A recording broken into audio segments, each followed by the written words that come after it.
আশ্রিতার নাম করে আর একটা ভালোবাসার মানুষ জুটিয়ে তুমি আমার ভালোবাসাকে নিয়ে ছিনিয়ে নিয়ে ফেলেছ। তাই আমি তোমাকে ক্ষমা করবো না, কিছুতেই ক্ষমা করবো না। এই শুধু তুমি নয় বৌদি, আমিও দাদাকে কোনোদিনই ক্ষমা করতে পারবো না। ঠাকুরপো, শালুক দিয়ে এবারে সবাইকে কি এমন জাদু করেছে যে সবাই তোমাকে অবহেলা করে শালুক দিকে নিয়ে এমন মাতামাতি করছে? শালুক যে ন্যাকামো করে চোখের জল ফেলতে পারে, চোখের জল দেখিয়ে সবাইকে ভুলিয়ে দিয়েছে। এই সবাইকে ভোলাতে পারলেও ও আমাকে কখনোই ভোলাতে পারবে না বৌদি। কিন্তু ঠাকুরপো, কোনো কিন্তু নয় বৌদি, কোনো কিন্তু নয়। যেভাবেই হোক তোমাকে আবার তোমার পুরনো অধিকার আদায় করে নিতে হবে। আর তা যদি তুমি না পারো বৌদি, তাহলে সারাটা জীবন তোমাকে শুধু কাঁদতেই হবে বৌদি, তোমাকে শুধু কাঁদতেই হবে। কাঁদতে আমি আসিনি, আমি এসেছি কাঁদাতে। এবার আমাকে ছলনার আশ্রয় নিতে হবে। এবার এমন হালর করব যাদেরকে এবার সকলে ওর থেকে মুখ ফিরিয়ে নেয়। তাই শালুককে বলবো, তোমাদের গোছানো সংসারে আমি বোধহয় বড্ড বেমানান, তাই না দিদি? এই সংসারে কতটা তুমি বেমানান তা বোধ আমি বলতে পারবো না, কিন্তু আমার স্বামীর কাছে তুমি যে কতটা বেমানান সেটা আমি ছাড়া কেউ জানে না। দিদি আমার তোমার সেদিনের কথা ভালোভাবে আমি ভেবে দেখলাম, তাই তো আজ আমি ঠিক করেছি, এসো না বোন এসো, আজ আমরা দু বোন মিলে আমাদের স্বামীকে ভাগাভাগি করে নিই। হে তুমি কি বলছো দিদি? আমার মতো হতভাগী নাকি? তুমি তোমার স্বামীর ভাগ দেবে? দেব দেব রে বোন দেব, নিজের স্বপ্ন পূরণের জন্য আমি আমার স্বামীকে তোমার ভাগ দেব। তোমার স্বপ্ন পূরণ? হ্যাঁ হ্যাঁ, আমার অনেক আশা ছিল আমি একটা সুন্দর ফুটফুটে সন্তানের জন্ম দেব। সে যখন হলো না, কারণ কারণ ডাক্তার বলেছে আমি কোনোদিনও মা হতে পারবো না। কি বলছো দিদি? তুমি কোনোদিনও মা হতে পারবে না? তুই তো আছিস বোন, তুই পারবি না আমার স্বামীর সন্তানের জন্ম দিয়ে আমাকে মা ডাক শোনাতে? বল না পারবি? কেমন করে পারবো গো দিদি? উনি যে আসছি তার পরিচয় সব সময় আমাকে দূরে সরিয়ে রাখেন। আসলে তোর এই বেশ বাস না ও একদম পছন্দ করে না। সে কি উনি তোমাকে এসব কথা বলেছেন? হ্যাঁ বলেছে তো, এই তো সেদিন একটু আগে আমাকে বললো যে আমার শালুকের এত সুন্দর চেহারা, আমার গায়ের মতো সাজ পোশাক পরে থাকে না, যদি একটু মডার্ন সাজ পরে থাকে তাহলে ওকে না তোমার থেকে অনেক সুন্দর লাগাবে।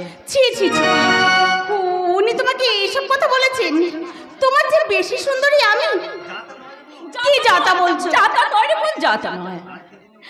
আজকালকার দিনে উপযুক্ত স্বামীর উপযুক্ত স্ত্রী না হলে না স্বামীদের অপমান হয়। আর এই অসম্মানের জন্য তো ইচ্ছা থাকলেও তো স্বামী না কোথাও পার্টিতে তোমাকে নিয়ে যেতে পারে না, কারণ তুই তো এখন ড্রিঙ্ক করাই শিখিস নিস। আমি আমি ড্রিঙ্ক করবো? আরে তাতে কি হয়েছে, নিশ্চয় স্বামীর মনোরঞ্জন করার জন্য প্রত্যেক স্ত্রীরা কত কি কাজ করে, আর তুই সামান্য ড্রিঙ্ক করা শিখতে পারবি না? দিদি আমার কথা শোনো দিদি। না আর কোনো কথা নয়, আমার ঘরের মধ্যে একটা তোর মডার্ন ড্রেস আর ড্রিঙ্কের বোতল রাখা হয়েছে, যা ওটা সেটা করে নে তো। আজ আমরা দুজনে না আমাদের স্বামীকে একটা সারপ্রাইজ দেব। আমার খুব ভয় করছে দিদি, আমি পারবো না। যদি উল্টো পাল্টা কিছু করে বসি? উল্টো পাল্টা হবে না, কিছু উল্টো পাল্টা হবে না। তুই আগে ড্রেসটা পরে গে যেত, আর তারপর কখন কি করতে হবে আমি তোকে কি শিখিয়ে দেবো। আর দেরি করিস না, দাঁড়িয়ে থাকিস না, তাড়াতাড়ি যা। কি হলো দাঁড়িয়ে যাচ্ছি দিদি যাচ্ছি। আমি জানি না আমার ভাগ্যে কি আছে, ঈশ্বর আমার কপালে কি লিখেছে, তবে ওনার মনোরঞ্জন করতে স্বামীর সুখের জন্য আমি আমি সেই সাজে সাজতে চললাম, যে সাজে তুমি আমাকে সাজাতে চাও দিদি। সাজাতে নয়, সাজাতে নয়, তোমার যে সাজ দেখলে আবির সান্যাল চিরদিনের মতো তোমার কাছ থেকে মুখ ফিরিয়ে নেবে, আমি তোমাকে সেই সাজে শালুক দিদি,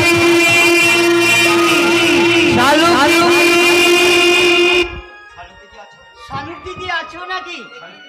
শালুক দিদি, ও শালুক দিদি এখানে নেই বুঝি? তাহলে আমি যাই। দাঁড়াও দাঁড়াও, শালুক নেই তো কি হয়েছে, কি বলতে এসেছিলে? শালুকের সাথে কি দরকার, সেই দরকার কি আমাকে বলা যায় না? দরকারটা আমার নয় বৌদিমণি, দরকারটা হলো কর্তা বাবু। তাই নাকি?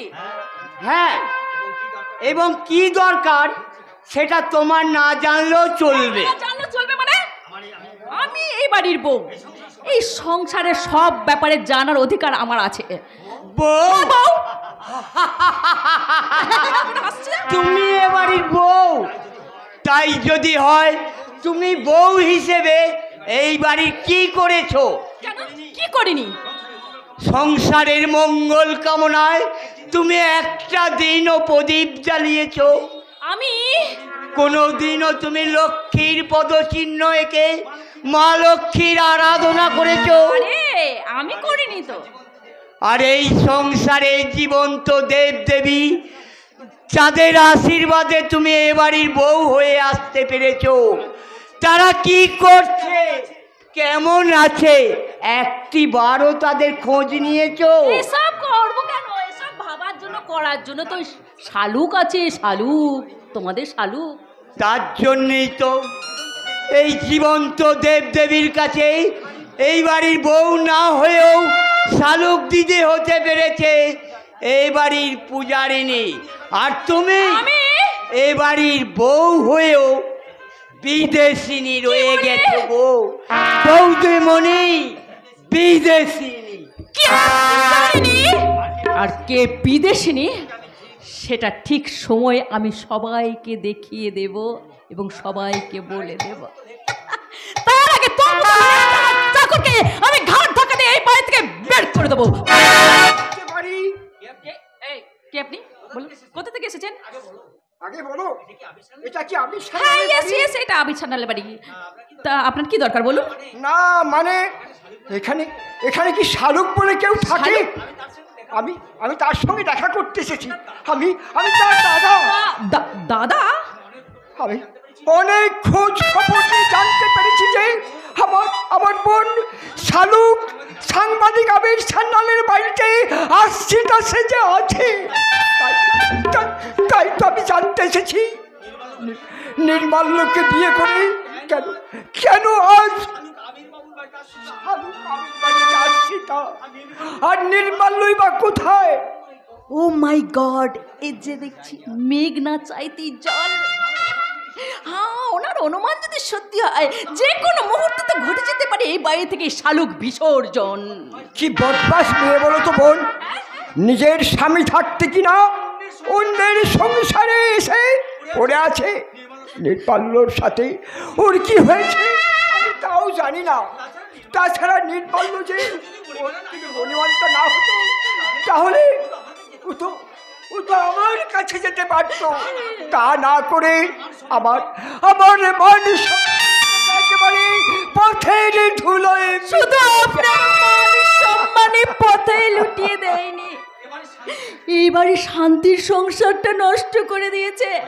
হ্যাঁ, ওই শালুক, দয়া করে আপনি তাকে এখান থেকে নিয়ে যান। দয়া করে তাকে এখান থেকে নিয়ে গিয়ে আমাদের সুখের সংসারটাকে আপনি রক্ষা করুন। আমাদের সুখের সংসারটাকে দয়া করে আপনি রক্ষা করুন। ওকে নিয়ে যান, ওকে নিয়ে যান। তাই করবো, নিশ্চয় আর করবো। কিন্তু কেন শালুক এমন করলো?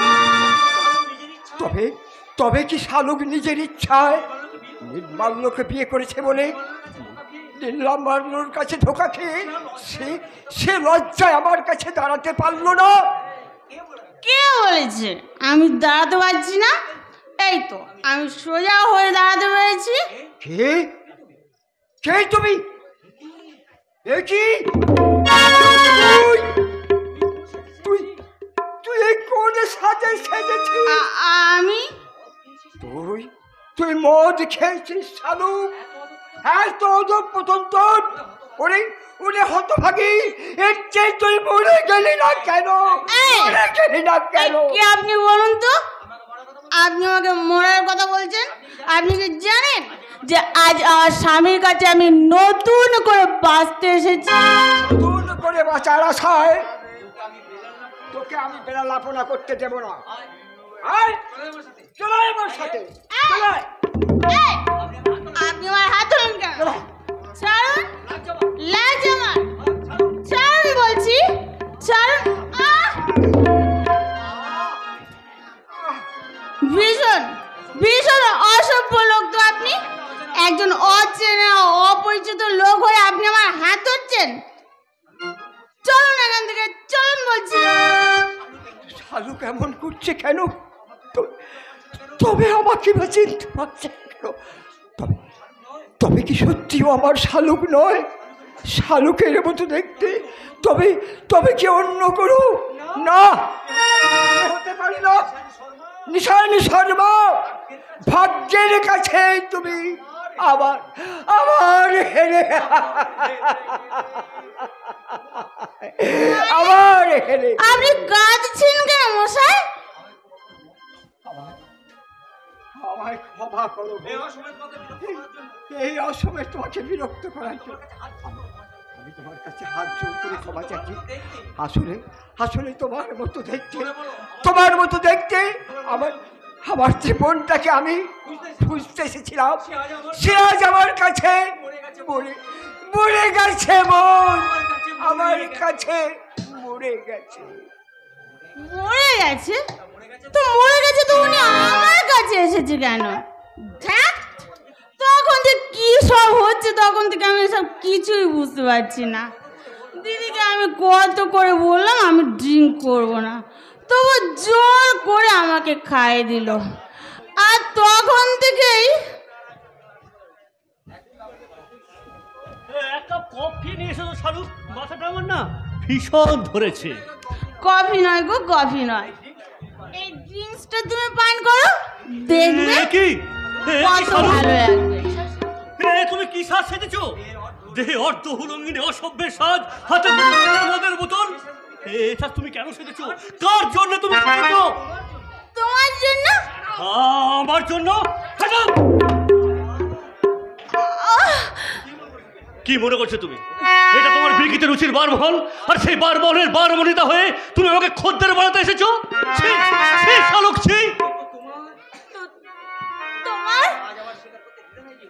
আজ আমার স্বীকার করতে দ্বিধা নেই যে তোমার আচার ব্যবহারে মুগ্ধ হয়ে আমি তোমাকে ভালোবাসতে না পারলেও তোমার প্রতি আমার একটু ভালো লাগা তৈরি হয়েছিল। কিন্তু আজকে তোমার এই নোংরা ব্যবহারে তোমাকে আমার ঘৃণা করছে। ঘৃণা।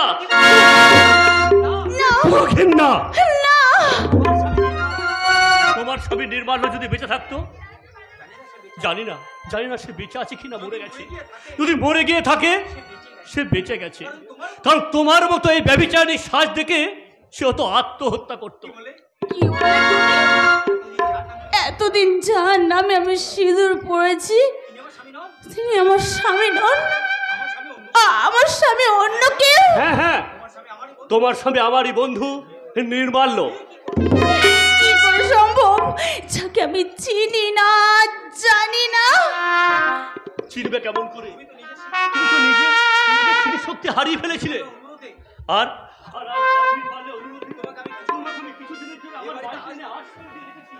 চুপ কর খোকা, তুই চুপ কর। শালুককে সব কিছু শোনানোর আগে তুই আমার কথা শোন। কি আর শুনবো বাবা? আজ শালুককে তুই যে সাদে দেখছিস, শালুকের প্রতি তোর মনটা বিষিয়ে তোলার জন্য সন্ধ্যায় শালুককে, এই বৌমাই শালুককে ভুল বুঝিয়ে এই সাজে সাজিয়ে। বাবা তুমি কি বলছো? শালুক শালুক শালুকই আছে রে খোকা। নোংরা অপসংস্কৃতির ঘূর্ণে ঝড় যতই শালুককে বিপর্যস্ত করার চেষ্টা করো, শালুকের অন্তরটা যেমন পবিত্র ছিল আজ তেমনই পবিত্র। বাবা হ্যাঁ রে খোকা, হ্যাঁ, তাই তো আমি বলছি খোকা, তোদের সম্পর্কটাকে আর আমরা এইভাবে ফেলে রাখতে চাই না। এই সমাজ সংসার যাই বলুক না কেন, আবার শালুকের সঙ্গে আমরা তোর বিয়ে দিতে চাই। চুপ করুন, এমন কথা আর বলবেন না। শালুক, একজন বিবাহিতা নারীর কাছে এই কথা শোনাও যে মহা বিবাহিতা বলছো কেন শালুক? তুমি তো আপনারই ছেলের বন্ধু স্ত্রী, তাই তো দয়া করে উনি কয়েকটা দিনের জন্য আমাকে ওনার কাছে আশ্রয় দিয়েছিলেন। কিন্তু কিন্তু আজকে যখন আমি আমার আসল পরিচয় জানতে পেরেছি, আর তোমার এখানে থাকা চলে না। শালুক, কিন্তু কোথায় যাবে মা, কোথায় যাবে? তবু তো তোমার একটা আমার আমার স্বামীর কাছে। কে তোমার স্বামী? তোমার স্বামী যদি আর বেঁচে না থাকে তাহলে বিধবার সাজে আমি নিজেকে সাজিয়ে নেব। তবু তো তোমার একটা আশ্রয়ের প্রয়োজন আছে শালুক। কোথায়, কার কাছে থাকবে তুমি? আমার নাদ বউ আমারই কাছে থাকবে মা। কে আপনি? আমি আমি নির্মলের দাদু। বিয়ের দিনই পুলিশ তুলে নিয়ে গিয়ে কি মারটাই না মারলো, সে মারে দাদু ভাইটা আমার একেবারে পঙ্গু হয়ে গেল। সে কি? আমি খবর পেয়ে ওকে পুলিশের কাছ থেকে তুলে এনে ওই ওই দেশের বাড়িতে নিয়ে কি বলছিলাম, তার কাছেই শুনলাম কে এক আবির সান্যালের কাছে নাকি তার শালুক আশ্রিতা হয়ে আছে। আপনারা আপনারা দেখুন তো এই ছবিটার চিনতে পারছেন কি না? ছবি? হ্যাঁ হ্যাঁ, এ তো আমারই ছবি। আমি তো সে শালু। তুমি তুমি এখানে দিব্যি সুখে দিন কাটাচ্ছ, আর আমার নির্মল্য দাদু ভাইটা কি কষ্টে না আছে, তাই ঈশ্বরই জানেন। সে হাঁটা চলা করতে পারে না, নিজের হাতে দুমুঠো খেতে পর্যন্ত পারে না। তাই বলছি, তুমি কি আমার সাথে যাবে না? তো বউ, নিশ্চয় যাবো দাদু। আমি নিজের হাতে তার সেবা করব, শালুক, তাকে আমি সুস্থ করে তুলবো। না শালুক, না, তুই যাবে না, তুমি কিছুতেই যাবে না। প্রয়োজন হলে আমি তোমাকে দিয়ে আসবো।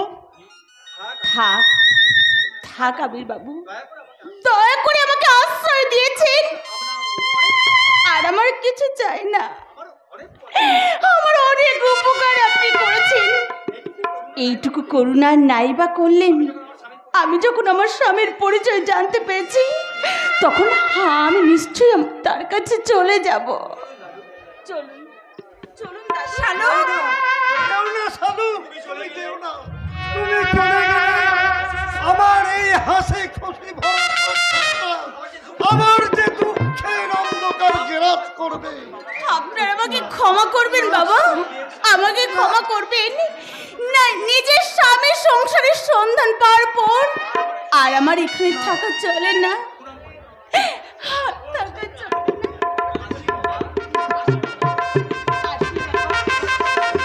আমার কথা ভেবে মন খারাপ করবেন না।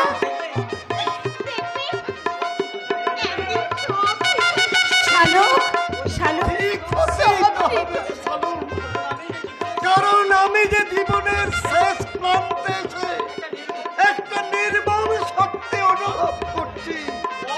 পর কখনো আপন হয় না রে, পর কখনো। বাবাকে খেয়াল রাখবেন মা, বাবাকে খেয়াল রাখবেন।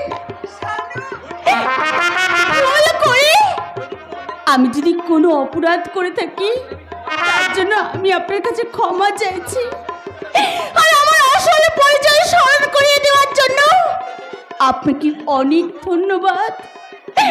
আপনাকে শত কোটি নমস্কার। আপনাকে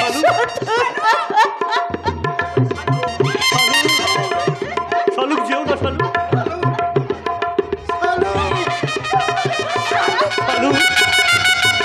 যেও না শালুক, শালুক, যেও না মা, যেও না, যেও না শালুক, যেও না শালুক। শালুক, শালুক। আসি আসি বাবারা, আসি আবার দেখা হবে কেমন? নমস্কার। শালু, শালু বাবা, শালু কি সত্যি সত্যি চলে গেল বাবা? ওকে তোমরা ফেরাও বাবা, ওকে তোমরা ফেরাও। ও না ফেললে আবার যে মহা সমস্যা হবে বাবা। তুই নিজেই তো নিজের সর্বনাশ ডেকে এনেছিস আবির। নিজের মুখে যদি শালুকের ওই পূর্ব পরিচয়টা প্রকাশ না করতে, তাহলে এই সংসারে এত বড় একটা বিপর্যয় ঘটত না। বিপর্যয় ঘটত না। আবেগ যে বিপর্যয় ঘটত না। আবেগ যে লজ্জা আর মান সম্মানের বসে চলে না বাবা। তাই তো শালুকের সাথে স্বামী স্ত্রীর অভিনয় করতে করতে তখন যে শালুককে ভালোবেসে ফেলেছি আবির, আমি তো বুঝতে পারিনি মা। আবির, আমি তো বুঝতে পারিনি। আবির, তাই আবির, আমি শালুককে ছেড়ে কিছুতেই বাঁচতে পারবো না। আবির, আমি শালুককে ছেড়ে কিছুতেই বাঁচতে পারবো না। আবির। তাই তো নির্বাল্যে হাতে পায়ে ধরে আমি শালুককে হাতে চললাম না। আমি শালুককে হাতে চললাম। তুমি যেও না, এটা আমার দিব্যি। আমি তোমাকে কথা দিচ্ছি, তুমি যেমন ভাবে থাকতে বলবে আমি ঠিক তেমনি ভাবেই থাকবো। যা চাইবে আমি তোমাকে তাই দেব, তাই দেব। তোমার হৃদয়টা তো একটা শুষ্ক মরুভূমি মেঘলা। ওখানে চাইলেও মনের তৃষ্ণা নিবারণে উপযুক্ত সময় পাওয়া যাবে না। আবির, পাওয়া যাবে শুধু মুঠো মুঠো তপ্ত বালি।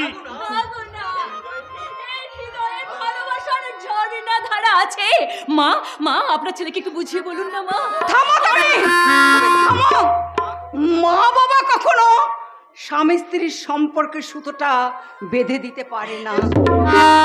স্বামীকে শক্ত করে বাঁধতে নিজের বিশ্বাসের বাঁধনটা আজ ভেঙে ফেলেছো মেঘলা।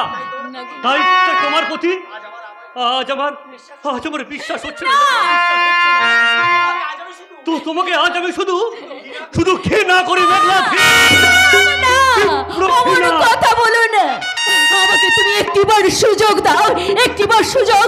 আমি তোমাকে কথা দিচ্ছি, আমি কখনো তোমাকে ঠকাবো না গো। আমি তোমাকে কখনো ঠকাবো না। শুধু একটিবার আমাকে সুযোগ দাও। আমি তোমাকে ঠকাবো না, আমি তোমাকে ঠকাবো না গো। আমাকে বিশ্বাস করো।